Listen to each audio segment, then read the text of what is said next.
evangelistic team no ababe do fiase ababe kanya nkopon asem aye papa Pastor Nkrumah boafo ewa ha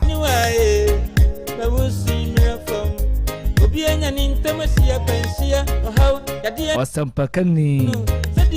Nkrumah boafo ewa ha si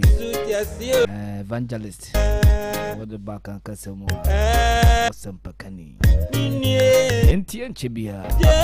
yebe kosti dobi kwa kotu nyakopo asem ene ye da brother bosomia etoso ye nwotwe nefu etoso ye adununum e won fempem yenu na adununsia mu krasa nyankopon ede ko enti mame na munyina mase se motimi asola homachi na mutie ye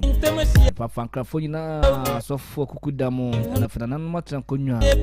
eni obibia amodo ahwenepa no pay mo de kasa fida to waze diam just one okoji amai na ado jekete nyankopon shiro yepa ewo Yesu Kristo de adomti amen.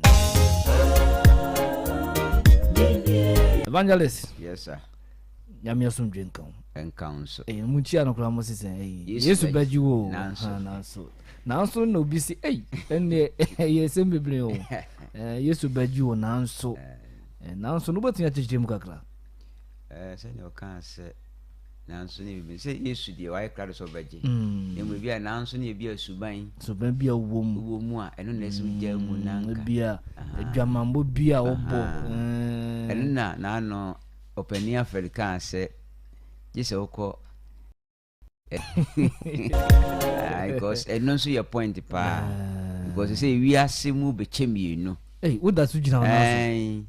we asemu be chemienu Nyankopon ebe kwa afa na yenya tumi nso a eno Satan etechire eno so be kwa afa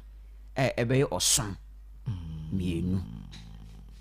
so no kura wakan wo Matthew baby say odi nwantin be gina fon no no sa na mo gina Matthew 25 that one going also di nwantin be gina fon no di mlechire enti wom ni mlechire no bon sam crofo ade yemi ponche bi mu odi yemi ponche gina ma Satan odi nwan so gina ma Kristo okay na sa bo ponche de ni den onye we ya mama kai asembia baby me papa bi afu pa o de bedame o ze ho committee hwe mponche ni sanu mo no so na baby afu no da pa ponche timi wura afu no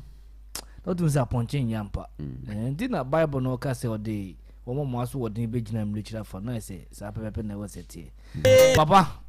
emre na so I repeat you for a crowd. And ye beda oba de no ase na fe ya da hene pa nso atiefo nyina nso ase se enenso Onyankopon aye yadom na wode ye nkwa ache ye na fe yasan aba dwumadi ati sei so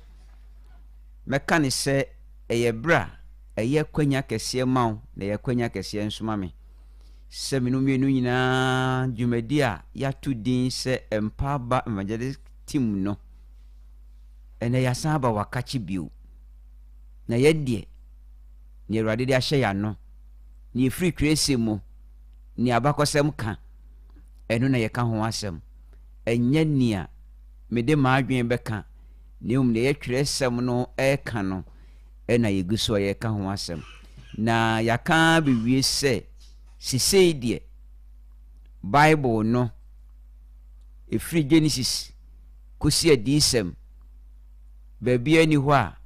Bible no makwan se yemfa da edi na wotwe kan emfanye osom da mfa nkai se Kristo soriye no ana osoriye no yemfa sa da no nyede enye osom da ti yenhye ne nso na egusu a yebeka ho asem yeda ahenepatiefo asibio yefa kwanya so na yede yenchia ma yadofo a abribia nso munya abre na mutie yen osoro maame ewo bugu sanso na edawutibu aten ene ne yere dress enso ewo bugu osofo brobe wo bugu ene bugu district munyina mukohia mu ewo banso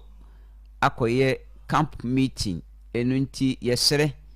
se obi obogu bia momodia se obekɔ bi mu a mote BBF nka che no oba bogu ni bi ana okoba nso ka meeting ni bi ankane na oye program ewo afidie so na yeyi ni free important ha nyame ya adoma ne obesia koba nso nti wo a wo pɛ no ahunu no koba nso a oni no besan abu mpu ni mpu anɔpɛ ne ye kan nyina ne se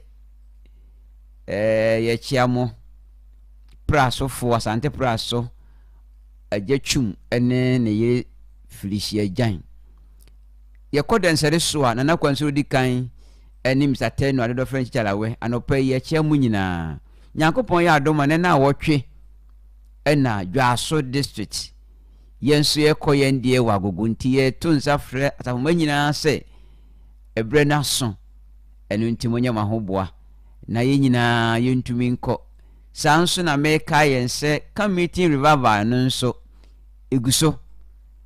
enu nti nsafo ahodo nyina momoden se dwumadie no obedi na siesie ho ama osese nhia mu a eda yanimu no